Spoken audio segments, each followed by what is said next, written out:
Live দেখছিলাম। Live দেখতে গিয়ে দেখি যে আমারটা ১ কোটি টাকা খেলে গেছে। সঙ্গে, সঙ্গে আত্মহারা হয়ে মানে চিৎকার করলাম। ঈশ্বর দিয়েছে বা ঠাকুর দিয়েছে বলে আমি এখন গর্বিত যে আমি ঋণ মুক্তি হব। এইজন্য আমি বেশি খুশি।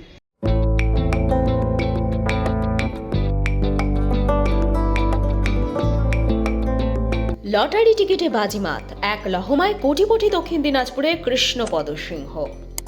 দক্ষিণ দিনাজপুরে বংশীহারি ব্লকের পাথরঘাটা এলাকার বাসিন্দা কৃষ্ণপদ সিংহ ভাগ্য পরীক্ষায় হামেশাই লটারি টিকিট কাটেন তিনি। এইবার আর ভাগ্য ফেরায়নি কৃষ্ণপদ সিংহকে। শনিবার নাগাল্যান্ডে ডিয়াল লটারি টিকিট কেটেছিলেন ১৪০ টাকা দিয়ে। ব্যাস, তারপরেই চিচিং ফাঁক। সেই টিকিটেই প্রথম পুরস্কার আর এক লহমায় কোটিপতি এলাকার ছোট ব্যবসায়ী কৃষ্ণপদ সিংহ। বংশীহারি থানার অন্তর্গত প্রত্যন্ত গ্রামের মধ্যবয়সী কৃষ্ণপদ সিংহ তার ২ সন্তান, স্ত্রী এবং বৃদ্ধা মাকে নিয়ে বসবাস করেন। পেশায় তিনি একজন ব্যবসায়ী। তার একটি পান, বিড়ি, সিগারেটের দোকান রয়েছে। এছাড়াও পাথরঘাটা এলাকার দিলকণ্ঠী সমবায়ের একজন কর্মচারীও তিনি। কোটি টাকার পুরস্কারের খবর মিলতেই সোজা থানার দ্বারস্থ কৃষ্ণপদ সিংহ এবং তার স্ত্রী গগনী সিংহ। নিরাপত্তার কারণেই থানায় আসেন তারা। আজকে আপনি থানাতে কি কারণে এসেছেন? আজকে মর্নিংয়ে আমি একটা টিকিট কেটেছিলাম, সেটা দেখছি ১ কোটি টাকা মিলেছে। কি লটারি কেটেছিলে? নাগাল্যান্ড স্টেট লটারি মর্নিংয়ের। Nagaland state lottery মর্নিংয়ের।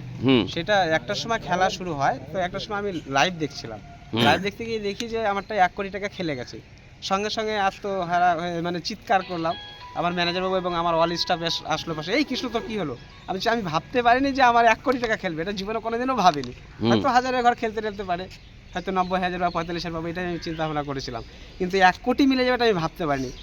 এই জন্য আমি আনন্দে একদম চিৎকার করে উঠি। তখন সব স্টাফগুলো বলে যে কী হয়েছে, কৃষ্ণ তো কী ব্যাপার? আমি তখন সঙ্গে সঙ্গে বললাম আমার ১ কোটি টাকা মিলেছে। তখন অল স্টাফ এবং আমার ম্যানেজার বাবু বললো কি, এই ১ কোটি অনেক টাকার ব্যাপার, তাহলে তুই বাইরে কোথাও বেরোবি না, যা করার আমরা করছি, তুই সেফে থাক। তখন আমার ম্যানেজার বাবু এবং আমার গার্জেনদের কল করা হলো। আমার গার্জেনরা আসলো। তা আমাদের যেহেতু একটা আইনের লাইনে আছি, একটা ব্যাংকের স্টাফ আমি, ওই জন্য ভাবছি যে থানা আইনের রাস্তায় যাই। ফার্স্ট টাইম থানায় কল করে আর সেফটির ব্যাপারে আর কি আসা থানায়। তো কতটা খুশি আপনি এই যে হঠাৎ সকালে লটারি কেটে যে আজকে ১ কোটি টাকা পেলেন, কতটা খুশি আপনি? খুশি কতটা সেটা তো ভাষায় প্রকাশ করা যাবে না। আমি যে কতটা সেটা ভগবান জানে। ভগবানের ইচ্ছায় যেহেতু পেয়েছি, মানে মনে করে পৃথিবীর সব থেকে খুশি এখন আমি। কারণ আমার অনেক দুঃখ আছে। বিগত দিনে আমি মানি মার্কেটিং, বন্ধুবান্ধব এবং কিছু মাসির ছেলের পাল্লায় পড়ে আমি চিটফাট মানি মার্কেটিংয়ে অনেক টাকা নষ্ট করে দিয়েছি। এবং যাদের কাছে বই করেছিলাম, অনেক অত্যাচারে সহ্য করতে না পেরে মার্কেট থেকে অনেক ঋণ মহাজন করে সেগুলো পেমেন্ট দিই। কিন্তু সেই ঋণের বোঝাগুলো আর টানতে পারছিলাম না। তবে অনেক কষ্টে আমি পানের দোকান এবং অফিস করে সংসার মেনটেন করে অল্প অল্প করে কিছুটা কমিয়েছি।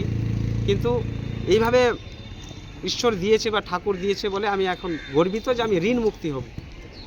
এই জন্য আমি বেশি খুশি। আজকে তোমার দাদা কিসের লটারি কেটেছে এবং কি পুরস্কার পেয়েছে? আজকে নাগাল্যান্ড ডিয়াল লটারি মর্নিংয়ের খেলাটায় টিকিট কেটেছিলেন। প্রথম পুরস্কার ১ কোটি টাকা মিলেছে তার।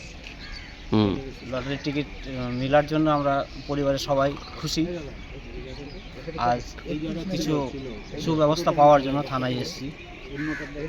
মানে মূলত কি টাকা পাওয়ার পরে কি একটা আতঙ্ক হয়েছে যে কোনো ঘটনা ঘটতে পারে, সেই জন্যই কি থানাতে এসেছেন? হ্যাঁ, আমরা তো প্রথমে খবরটা পাইনি, আমরা বাড়িতেই ছিলাম। আমরা অফিসে এসে শুনলাম কি হ্যাঁ, ও টিকিট মিলানোর পর একটা আতঙ্ক ভাব এসেছিল।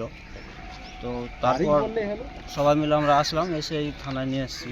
থানায় টিকিটটা জমা দিতে হবে, কী প্রসেস আছে থানার কাছ থেকে আমরা সেই সিদ্ধান্তটা নিব। লটারি টিকিটের টাকায় ঋণমুক্ত হলেন কৃষ্ণপদ সিংহ। ব্যুরো রিপোর্ট, লটারি সংবাদ।